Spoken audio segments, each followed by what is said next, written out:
Pourquoi Ève disparaît-elle de la Bible? Cette question peut sembler provocante, presque impolie. Comment la femme que la Genèse présente comme mère de tous les vivants peut-elle paraître s'effacer si vite du grand récit biblique qui suit?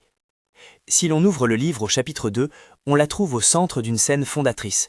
Façonnée d'une côte, appelée à partager la vie du jardin, elle parle, nomme, répond, et son geste introduit pour la première fois la liberté humaine, la tentation, la faute et la promesse qui la suit. Pourtant, au fil des pages, la narration se déplace. Les grands héros, les lignées, les récits qui façonnent Israël et la promesse rédemptrice s'inscrivent le plus souvent au masculin. Comment expliquer ce glissement? Est-ce un oubli, un effacement, une stratégie littéraire, une conséquence culturelle? C'est à cette enquête que je vous invite. Rendre à Ève sa voix, sonder les mécanismes du récit et comprendre pourquoi son nom semble s'estomper quand la grande histoire avance. Nous suivrons ensemble deux mouvements. D'abord, nous relirons la Genèse avec attention pour replacer Ève à la source, sa naissance dans le jardin, son échange avec le serpent, le nom qu'elle donne à l'homme et le nom qu'on lui donne. Ensuite, nous dresserons un inventaire précis de ses apparitions et de leurs absences pour découvrir les indices textuels qui expliquent en partie cette disparition. Après cela, nous entamerons la mise en cause des hypothèses qui se disputent les raisons de ce déplacement narratif, raisons littéraires, cadres culturels anciens, enjeux théologiques et histoire de la réception. Si ce voyage vous intéresse et que vous voulez que nous poursuivions l'exploration personnage par personnage, abonnez-vous et activez la cloche pour la suite de la série. Imaginez un jardin où tout respire la bienveillance originelle. L'auteur prime de la Genèse peint d'abord un cosmos ordonné, terre, mer, luminaires, bêtes et plantes. Puis, quand vient l'être humain, la scène se fait plus intime. Un souffle divin, un modelage, une solitude habitée qui appelle une autre présence.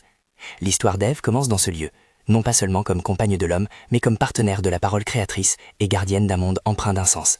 Sa première mission narrative est d'être la réponse au « ce n'est pas bon que l'homme soit seul ». Sa première parole vient dans le registre de la nomination. L'homme devient Adam, mot lié à la terre, mais c'est encore par la relation que l'identité se précise. L'entrée en scène du serpent change le cours de tout. Dans un dialogue bref mais cinglant, la tentation vient comme une voix qui trouble la confiance originelle. L'acte de manger du fruit devient le basculement humain, la liberté mal exercée, et la conséquence s'étend. Culpabilité, peur, relations brisées, travail pénible, expulsion. Au cœur de cette rupture apparaît cependant une phrase qui a traversé les siècles et que les théologiens appellent souvent le proto-évangile, une promesse voilée, une annonce d'opposition entre la descendance de la femme et la puissance du mal. C'est un dispositif textuel fondamental. Il inscrit déjà dans le récit biblique une dynamique de lutte et d'espérance qui ne se limitera pas à la première génération. Autre détail qu'il faut garder en mémoire, après la chute, le texte dit que l'homme nomme sa compagne Ève parce qu'elle est la mère de tous les vivants. Genèse 3:20. Ce titre n'est pas anodin, il scelle une dignité ontologique. Pourtant, dès les versets suivants et dans le grand registre narratif de la Genèse, le fil de l'histoire se concentre différemment. La généalogie, les promesses, les alliances se tissent souvent selon une perspective patriarcale. L'attention se porte sur Adam quand il faut introduire la lignée humaine, puis sur Caïn et Abel, sur Seth, puis sur Noé, Abraham, Isaac, Jacob et Joseph. Les voix féminines, quand elles apparaissent, sont puissantes mais sporadiques. Ainsi naît l'étrange impression que la figure d'Ève, essentielle dans l'épisode initial, a ensuite perdu de sa visibilité. Avant d'entrer dans l'analyse détaillée, relisons plus lentement le portrait scripturaire d'Ève. Le texte hébreu joue avec des mots proches, ish pour homme et isha pour femme, une proximité linguistique qui souligne la complémentarité ontologique, non la subordination nécessairement. Ève n'est pas dessinée comme l'accessoire d'un protagoniste principal, elle est décrite comme aide adaptée et comme celle qui reçoit aussi la vie. Dans son échange avec l'homme, elle parle au serpent, répond aux accusations, et dans le chaos qui suit la faute, elle aveille un nom qui affirme sa fonction maternelle. Tout cela montre qu'à l'origine, la narration lui offre une stature et une responsabilité. Et pourtant, si nous ouvrons la suite de la Genèse, les chapitres 4 et suivants, nous constatons un silence étonnant. Ève n'est presque plus mentionnée par son nom. La figure qui avait occupé la scène première devient, dans le flux narratif, plus rarement évoquée explicitement. Comment rendre compte de cette mise à distance littérale? Pour répondre, il faut dresser un inventaire scrupuleux des apparitions, des absences. Genèse 2 à 4 contiennent les mentions essentielles, la création d'Ève, la parole échangée avec le serpent, l'acte de manger, la promesse voilée en 3.15 et la désignation maternelle en 3.20. Mais après ces versets, la narration s'oriente vers d'autres horizons. Les lignées se multiplient, les générations s'enchaînent et les récits centraux, comme celui de Caïn et Abel, mobilisent la dynamique familiale sous l'angle des fils. La première hypothèse qui se dégage regarde la logique même du récit, l'économie narrative. Un texte long ne peut tout dire de tout le monde, il choisit des focales. Dans la Genèse, la matrice de l'histoire d'Israël se construit en grande partie par des successions de pères, de fils et d'héritiers. Les généalogies, les bégates, tracent une carte de transmission qui, culturellement, est souvent racontée par la lignée masculine. Cela ne signifie pas que les femmes n'existent ou n'ont pas d'importance théologique, cela signifie que le dispositif narratif privilégie la transmission du nom, des promesses et des alliances via une chaîne qui s'écrit majoritairement au masculin. Dès lors, Ève peut paraître décalée, non parce qu'elle n'est pas fondamentale, mais parce que sa fonction dans le théâtre littéraire de la Genèse est autre. Elle fonde l'humanité, elle incarne la maternité originelle et elle porte la figure du péché et, paradoxalement, de la promesse. Une fois cette fondation posée, l'intrigue se tourne vers la suite. Qui portera la promesse? Les récits s'organisent autour des personnages qui deviennent les acteurs du dessein promis. Une deuxième hypothèse renvoie à l'horizon culturel et historique dans lequel le récit s'est formé. Les sociétés du Proche-Orient ancien structurent souvent la mémoire familiale et la transmission de l'héritage autour des hommes et des pères. Quand des narrateurs anciens racontent l'histoire d'un peuple, ils le font fréquemment à travers les figures patrilinéaires. Cela se voit dans les listes de descendants, les droits de succession, les alliances matrimoniales et les récits de lignée. Cette orientation sociale ne dit pas tout, les femmes sont parfois centrales dans ces textes, mais elles contribuent à expliquer pourquoi certains personnages féminins, même déterminants au départ, sont moins présents dans la trame généalogique narrative. La pratique de mettre en avant le fils héritier ou le patriarche infléchit la mémoire écrite. Troisième piste, la fonction théologique et symbolique d'Ève. Certains lecteurs proposent qu'Ève, loin d'être une simple femme individuelle, porte une valeur archétypale. Elle symbolise la condition humaine dans sa vulnérabilité et sa capacité de relation. Elle est la première à livrer au récit la condition humaine de culpabilité, et en même temps la première à être désignée comme mère. Dans cette lecture, la disparition de son nom dans la suite n'est pas une réduction de son importance, mais un déplacement de fonction. Ce qu'elle symbolise se transmet dans la figure de la postérité, dans ce fil qui court vers la promesse, et qui, selon la lecture chrétienne, culminera dans la venue d'un censeur. Ainsi, la descendance de la femme évoquée en 3.15 n'est pas un simple mot, elle devient le leitmotiv théologique qui structure l'histoire rédemptrice. Autrement dit, Ève demeure présente, non pas toujours par son nom, mais par la logique de la promesse qui traverse le récit. Ces pistes ne sont pas exclusives, elles se chevauchent, se complètent, se nuancent. Mais il ne suffit pas de poser des hypothèses, il faut regarder les signes concrets dans le texte. Que montrent les récits qui suivent? Prenons Caïn et Abel. La narration s'attache principalement aux actes et au jugement de Caïn, à sa colère, au meurtre, à la malédiction et à l'exil. La mère, pourtant présente en tant que figure d'origine, n'est pas le pivot de cette histoire. Puis vient Seth, et avec lui la reprise d'un fil généalogique qui se développe. Ce sont des noms masculins qui relaient la mémoire. Quand le récit glisse jusqu'à Henry, puis jusqu'à Abraham, la trajectoire se fait encore plus évidente. Ce sont des pactes, des promesses et des transmissions qui se nouent autour d'hommes choisis comme porteurs d'alliances. Cette orientation explique le silence apparent d'Ève dans la suite. L'attention narrative se déplace vers ceux qui incarnent la progression de la promesse dans l'histoire d'Israël. Pour ne pas céder au simplisme, il faut pourtant considérer aussi la manière dont la tradition postérieure a lu et commenté Ève. Dès l'Antiquité, des voix juives et chrétiennes ont interprété le rôle d'Ève de façon variée. Certaines ont insisté sur sa responsabilité dans la chute, d'autres ont cherché à préserver sa dignité comme mère et première créature aimée. Cependant, il est essentiel de distinguer le texte biblique canonique et les interprétations ultérieures. Midrashim, commentaires patristiques ou traditions populaires, ont parfois amplifié ou transformé des éléments du récit pour répondre à des questions théologiques, morales ou sociales contemporaines à ces commentaires. Ces lectures ne remplacent pas le texte, mais elles montrent comment la mémoire d'Ève a été façonnée au fil du temps. Nous reviendrons plus loin sur ces traditions, en les présentant clairement comme des lectures et non comme des éléments canoniques. Avant d'aller plus loin, arrêtons-nous un instant sur deux versets clés. Genèse 3.15, page de promesse au milieu de la sentence divine, contient une image troublante. Elle parle d'inimitié entre la descendance de la femme et celle du serpent, d'un coup porté au talon et d'un coup écrasant la tête. Cette phrase a été lue, dans l'histoire chrétienne, comme l'annonce lointaine d'un vaincre rédempteur, une semence qui, bien que blessée, porterait une victoire finale. Quoi qu'on en pense, ce verset contient une inversion notable. La localisation de la promesse autour de la postérité de la femme place la femme, paradoxalement, au centre d'un espoir théologique qui transcende la simple généalogie. Puis, Genèse 3.20 vient comme une confession humaine. L'homme donne à sa compagne un nom qui affirme sa fonction, mère de tous les vivants. Ces deux versets forment une sorte de clé. Ils disent que, malgré la chute et malgré la suite narrative qui semble la marginaliser, la place d'Ève garde une portée durable. Nous touchons ici à un nœud de l'enquête, la tension entre présence ontologique et effacement narratif. Ève reste comme archétype et comme point de départ, mais l'écriture se tourne vers d'autres protagonistes. Pour comprendre pourquoi, nous devons maintenant nous préparer à une lecture plus fine des mécanismes littéraires et historiques qui gouvernent la Genèse.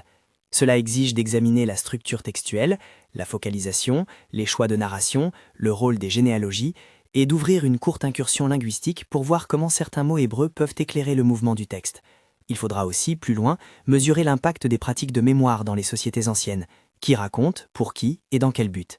Et enfin, il faudra interroger la théologie implicite. Comment la promesse se détache-t-elle des noms individuels pour prendre la forme d'un fil conducteur transgénérationnel? Avant d'entrer dans ce travail d'exégèse, je propose un bref arrêt méthodologique. Ce que nous allons déployer maintenant n'est pas une démonstration unique et définitive. La critique textuelle et l'histoire des idées offrent des outils qui multiplient les lectures possibles. À chaque instant, j'indiquerai quand une proposition relève d'une lecture possible plutôt que d'un fait acquis, et je préciserai la nature des sources lorsque nous aborderons la réception patristique ou les lectures rabbiniques. La prudence herméneutique est nécessaire ici. Le texte biblique est dense, pluriel, et sa richesse se découvre à l'interface des disciplines. Commençons donc par une première série d'observations textuelles plus précises. Premièrement, le récit de la création en Genèse 1 et de la création de l'homme et de la femme en Genèse 2-3 fonctionne avec des niveaux différents d'attention narrative. Le cadre cosmique de Genèse 1 est général et répétitif, tandis que Genèse 2 offre une scène plus dramatique, presque théâtrale, où la relation entre l'homme et la femme est explicitée. Ce passage intensif met Ève sous le feu de la narration. Mais une fois l'acte primordial accompli, la narration adopte une logique de mouvement. Elle cherche la continuité historique, les liens de filiation, l'origine d'un peuple. Dans cette perspective, la focalisation se transforme. On suit ceux qui portent la suite, et la succession naturelle des acteurs est perçue comme masculine. Deuxièmement, le genre littéraire hybride de la Genèse, entre mythe d'origine, récit familial et chronique de clan, favorise certains choix de mise en récit. Les généalogies, les récits héroïques et les pactes se cadrent en majorité autour de figures masculines qui servent d'axe de transmission.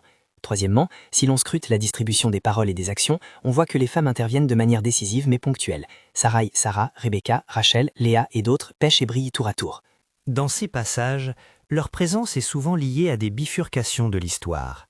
Elles peuvent avérer la promesse, Sarah enfante Isaac, provoquer un retournement, Rivka choisit le futur d'Isaac, ou incarner la souffrance et la fidélité. Ce constat nuance l'idée d'un silence total. La Genèse n'efface pas les femmes, elle les insère parfois à des moments cruciaux, même si la fréquence des mentions reste moindre.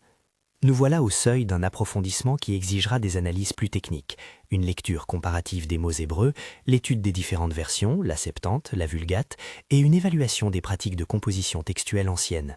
Nous prendrons aussi le temps d'observer comment la mémoire postérieure a interprété ces silences et ces présences. C'est là que notre enquête doit gagner en finesse, car il ne suffit plus d'énumérer les apparitions d'Ève, il faut entendre comment les auteurs bibliques ont choisi de raconter et pourquoi les lecteurs successifs ont lu ces choix d'une manière ou d'une autre.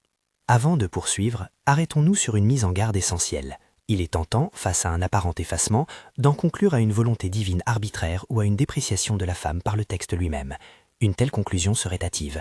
La Bible contient des tensions, elle porte des héritages culturels variés et des visées théologiques plurielles. Dire que la narration se concentre sur des lignées masculines ne revient pas à affirmer que le texte dévalorise la femme.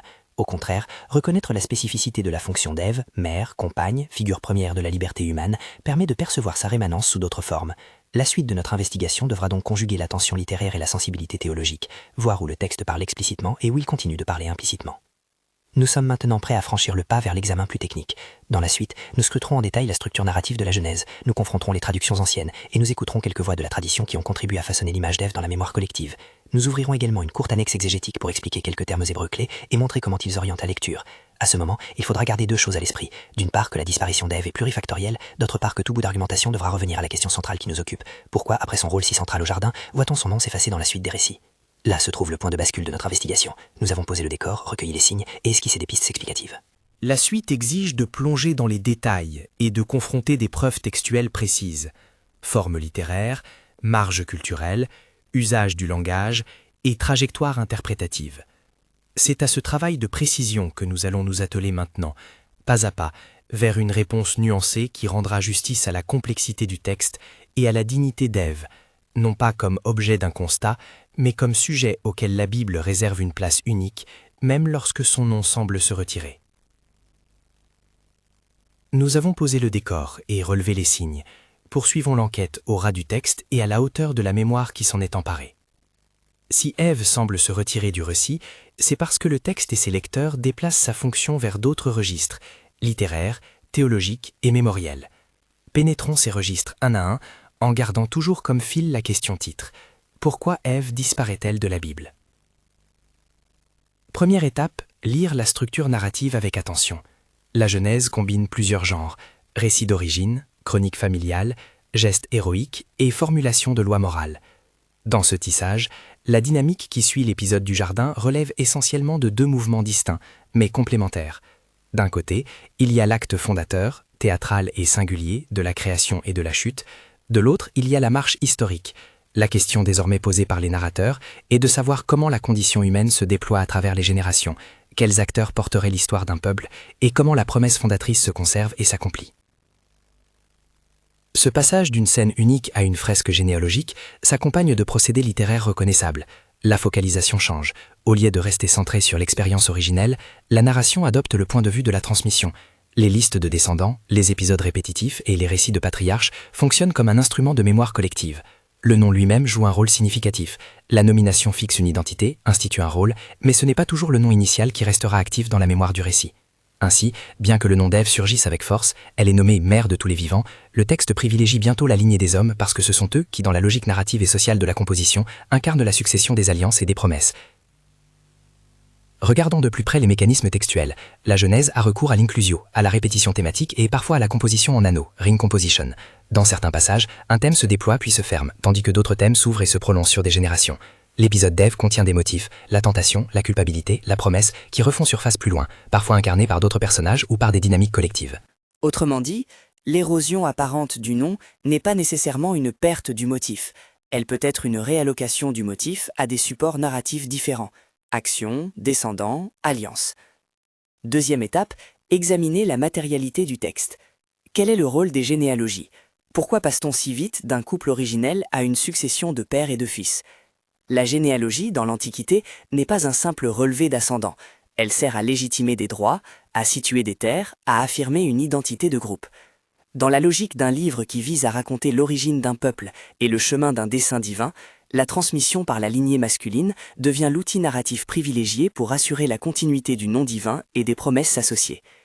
Ceci explique en grande partie pourquoi la narration, après avoir donné le cadre originel, se concentre sur les personnages masculins qui incarnent la suite: Adam, Caïn, Seth, Noé, Abraham, etc. Le récit n'a pas oublié Ève par malveillance. Il a choisi d'orienter son regard sur ceux qui sont perçus comme les porteurs institutionnels de la mémoire collective. Troisième étape, analyser quelques versets pivotaux avec prudence exégétique. Genèse 3.15, la fameuse parole qui évoque l'inimitié entre la postérité de la femme et celle du serpent, contient des ressources significatives. Dans l'hébreu biblique, le mot zera, semence, postérité, est employé. Il peut être pris au sens collectif, la descendance humaine, ou ponctuel, une personne future. Il faut noter que la formule place la perspective salvatrice autour de la postérité de la femme, ce qui est littéralement surprenant dans un monde où l'accent narratif futur se fera plutôt sur la descendance masculine. Autrement dit, le texte lui-même révèle une tension. La promesse est logée dans une image qui met la femme au centre du plan rédempteur. C'est un indice fort que la valeur théologique d'Ève demeure, même si sa présence narrative explicite se réduit. Genèse 3.20 fournit une autre clé. L'homme donne à sa compagne un nom, mère de tous les vivants. Le geste de nommer est, dans l'Ancien Testament, un acte de reconnaissance et d'institution. L'appellation confère à Ève une dignité ontologique et une fonction qui transcende la simple appartenance au foyer primitif.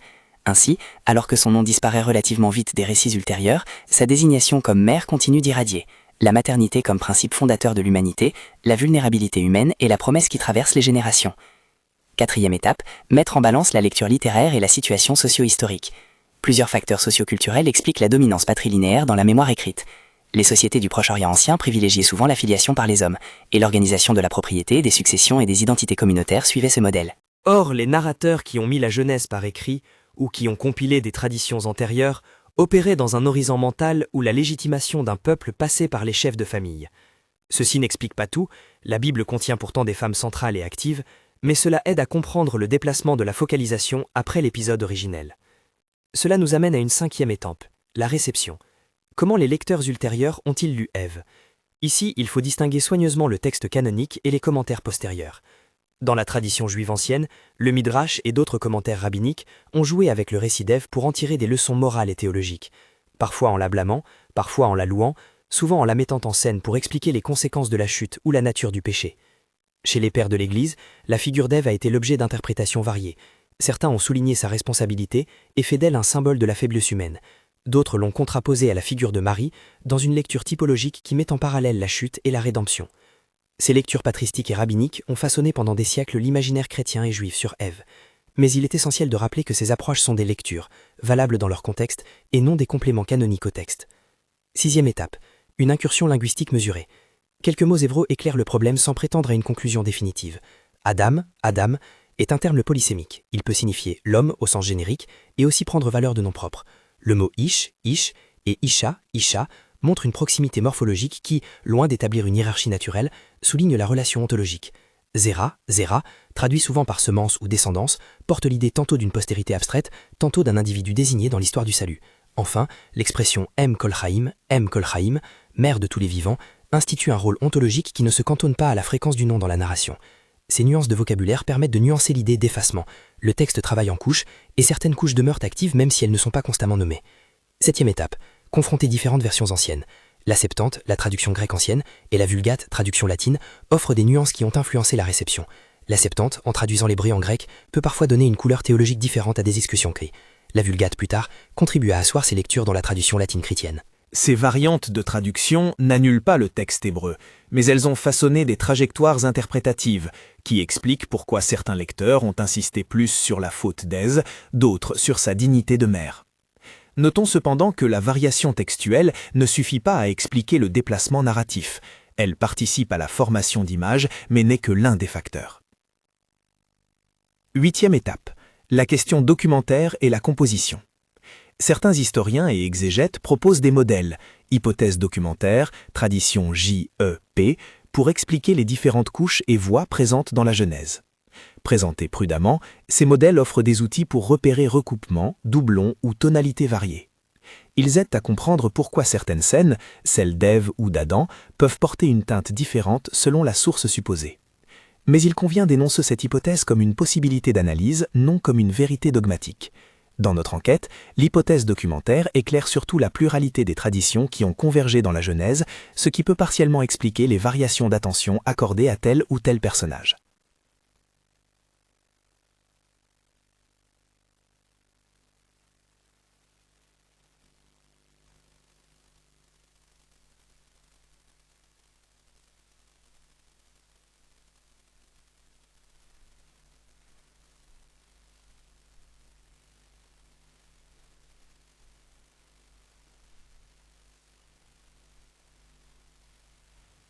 Elle se produit parce que la narration privilégie la transmission patrilinéaire, et parce que les outils littéraires choisis pour porter la promesse, généalogie, pacte, récits patriarcaux, se concentrent sur des acteurs masculins.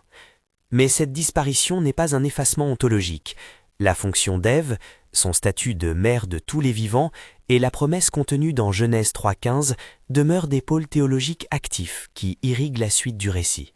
Autrement dit, même lorsque son nom s'efface, sa signification théologique et symbolique continue d'agir. Pour rendre cette idée plus concrète, prenons 3 exemples narratifs de la Genèse et de l'histoire d'Israël, où le motif éveillant se transmet sans que son nom demeure. 1. L'épreuve de la stérilité et le don de la postérité.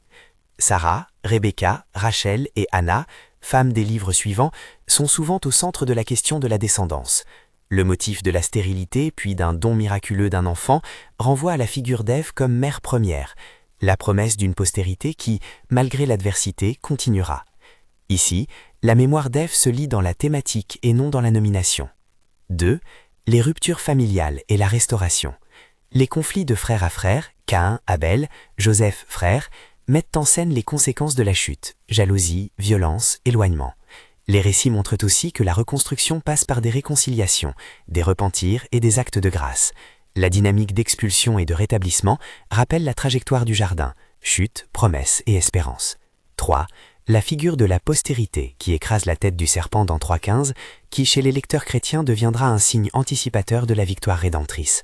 Cela montre combien la portée d'un motif peut anticiper et structurer des hectares théologiques, sans que son agent originel soit systématiquement nommé. Passons maintenant à l'implication pastorale et pratique. Que faisons-nous de cette lecture aujourd'hui ? Plusieurs applications immédiates se dessinent, sans jamais forcer une conclusion définitive. D'abord, il y a une exigence d'écoute. Réhabiliter la lecture d'Ève ne signifie pas remplacer un déséquilibre par un autre, mais reconnaître la pluralité des voix dans les Écritures. Dans la prédication et l'enseignement, cela implique d'insister non seulement sur la prééminence narrative des patriarches, mais aussi sur le rôle théologique et symbolique des personnages féminins.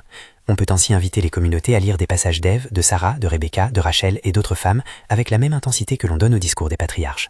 Ensuite, le constat d'une focalisation masculine dans la mémoire écrite appelle une réflexion ecclésiale sur la manière dont nos institutions et nos pratiques de transmission valorisent certaines voix. Si l'on souhaite une communauté qui écoute pleinement la diversité de ses membres, il est important de créer des espaces où la voix féminine peut s'exprimer et être reçue comme porteuse d'autorité et de sagesse. Troisièmement, la tension entre présence ontologique et effacement narratif invite à la pastorale de l'espérance. La figure d'Ève contient aussi un message d'espérance, même après la faute, Dieu promeut une promesse qui traverse le temps. Pour une communauté marquée par des blessures ou des exclusions, la lecture d'Ève peut devenir un lieu de consolation. Le plan divin n'annule ni la dignité humaine, ni la capacité de restauration. Quatrièmement, sur le plan de la lecture biblique, il est profitable d'adopter une méthode plurielle, combiner exégèse textuelle, histoire des traditions et lecture théologique. Cela aide à éviter les conclusions hâtives et les interprétations unilatérales. Il faut lire la Genèse à la fois comme histoire, comme théologie et comme mémoire culturelle. Avant de conclure, ajoutons une annexe d'approfondissement exégétique qui résume des points techniques utiles pour le lecteur avide de détails. Remarque linguistique. Le terme hébreu ish, homme, et isha, femme, montre une formation dérivée. Cela souligne la proximité des deux dans la langue. Adam, humanité, renvoie souvent à l'humanité dans son ensemble, d'où la lecture possible d'un couple primordial représentant l'humanité entière. Zéra, ce mot, fréquent dans l'Ancien Testament, signifie littéralement semence. Il peut renvoyer à une descendance collective, mais aussi à une figure future unique. La plasticité du terme permet des lectures théologiques étendues. Variante textuelle. La Septante et la Vulgate traduisent certains termes avec des nuances. Par exemple, la manière de traduire 3.15 a fortement influencé la lecture chrétienne latine de la semence comme préfiguration christologique. Ces décisions de traduction ont donc des effets herménétiques puissants. Hypothèse documentaire. L'idée de tradition multiple, J, E, P, etc., ne constitue pas une vérité dogmatique, mais un outil pour repérer différences de style et de théologie interne au texte. Certaines scènes peuvent porter des marques stylistiques qui font penser à différentes traditions. Cela peut expliquer la netteté de l'épisode du jardin et la manière dont la suite se replie sur une logique différente. Ajoutons une courte séquence sur la réception historique, strictement comme observation historique. Dans la tradition rabbinique, Ève est tout à tour figurée comme fautive et comme première mère, parfois louée pour son rôle maternel, parfois critiquée pour son écoute du serpent. Les midrashim reflètent la diversité des préoccupations des commentateurs. Chez les pères de l'Église, deux tendances se rencontrent. Certains, dans une logique morale, accentuent sa responsabilité, d'autres, dans une logique typologique, la mettent en parallèle avec Marie, comme si l'histoire ouvrait une première et une seconde figure féminine, l'une associée à la chute, l'autre à la rédemption. Ces lectures ont largement nourri la culture chrétienne médiévale et moderne. À la période moderne et contemporaine, des travaux historico-critiques et des lectures féministes ont interrogé la manière dont la mémoire biblique privilégie certaines voies. Ces approches ont contribué à une relecture critique, mais toujours à partir du texte. Synthèse argumentative finale. Répondre à la question centrale. Pourquoi Ève disparaît-elle? Parce que plusieurs facteurs se conjuguent.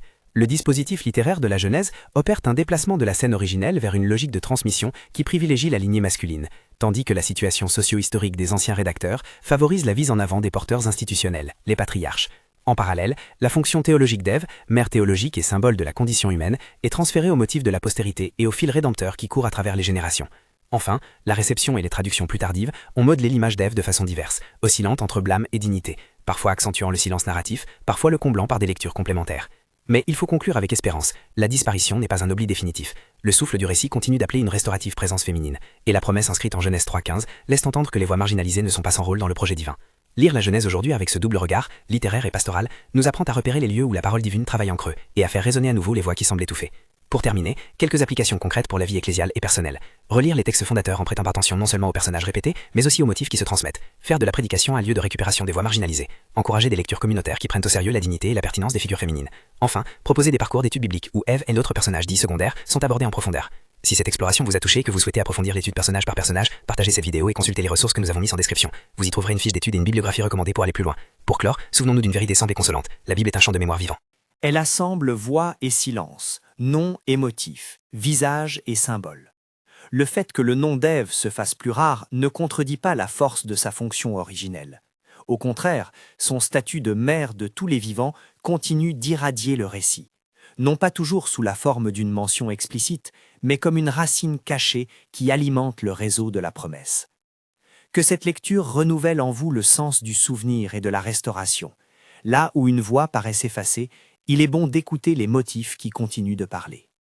Que la mémoire d'Ève, dans sa dignité et sa profondeur, guide notre lecture et notre vie, en nous rappelant que Dieu n'oublie pas les commencements et qu'il travaille à travers les générations pour amener la guérison. Allez plus loin, partagez cette vidéo si elle a nourri votre réflexion, Téléchargez la fiche d'étude disponible dans la description pour un parcours guidé verso par verset et revenez pour la suite de la série, où nous explorerons d'autres personnages qui, comme Ève, ont été trop peu entendus. Que la paix et l'espérance accompagnent votre lecture.